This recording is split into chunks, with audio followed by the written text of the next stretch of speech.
अंधेरी रात में कहीं से एक आवाज आ रही थी। A for apple, B for ball, C for cat। जूही के कानों में बच्चों के पढ़ने की हल्की आवाज आई। उसे कुछ अजीब सा लगा और आवाज का पीछा करते करते वो एक पुराने खंडहर जैसे डरावने स्कूल में पहुंच गई। तभी एक डरावनी महिला मिस प्रिया वहां आकर उसे घूरती है और कहती है, तुम यहाँ क्या कर रही हो? जल्दी जाओ, क्लास में मैडम आने वाली है। जूही मैम, मेरी तो कोई क्लास नहीं है मिस। अरे, मैं खुद तुम्हें क्लास में छोड़ आती हूँ। फिर मिस प्रिया उसे क्लास में बिठा देती है जहाँ पहले से भूतिया बच्चों का जमावड़ा था। तभी एक बच्चा फुसफुसाया, जल्दी अपनी सीट पर बैठो, मैडम आने वाली है। अगर उन्होंने तुम्हें खड़ा देखा तो बहुत डांटेगी। जूही जैसे ही बैठी तभी एक भयानक टीचर मैडम शालिनी हाथ में छड़ी लिए अंदर आई। उन्होंने घूरते हुए पूछा, क्यों क्लास में इतने कम बच्चे हैं? बाकी के सब कहाँ हैं? मैम, नीता बीमार थी इसलिए नहीं आई। रवि, ओ रवि, जल्दी आओ। जिन बच्चों की हिम्मत नहीं हुई क्लास में आने की, उन्हें घर से खींच लाओ, चाहे जैसे भी हो।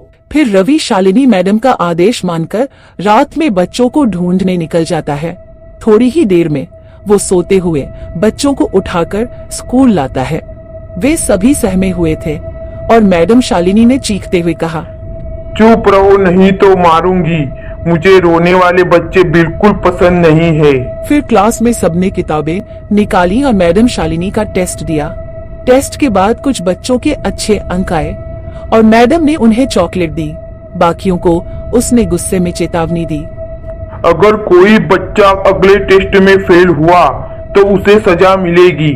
अगली रात फिर बच्चों की क्लास चलती है और इस बार उनके खेल के शिक्षक मिस्टर अर्जुन उन्हें बाहर ले जाकर खेल सिखाने का वादा करते हैं।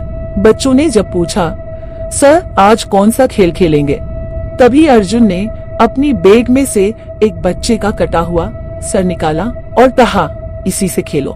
बच्चे थोड़े सहमे लेकिन अर्जुन की डर से खेलते रहे। कई रातों के बाद बच्चों ने पढ़ाई में मन लगाया और उन्होंने भूतिया टीचर्स के बारे में सच्चाई जानी। स्कूल में कभी एक बड़ा हादसा हुआ था जिसमें टीचर्स की जान गई और तब से वे बच्चों को पढ़ाने के लिए वहीं रुक गए। अब बच्चों ने खुद से पढ़ाई करने की ठानी और टीचर्स को वादा किया कि वे अच्छे से पढ़ाई करेंगे। टीचर्स ने ये सुनकर उन्हें आश्वासन दिया और कहा, हमेशा मेहनत करो ताकि एक दिन तुम हमसे भी आगे बढ़ सको।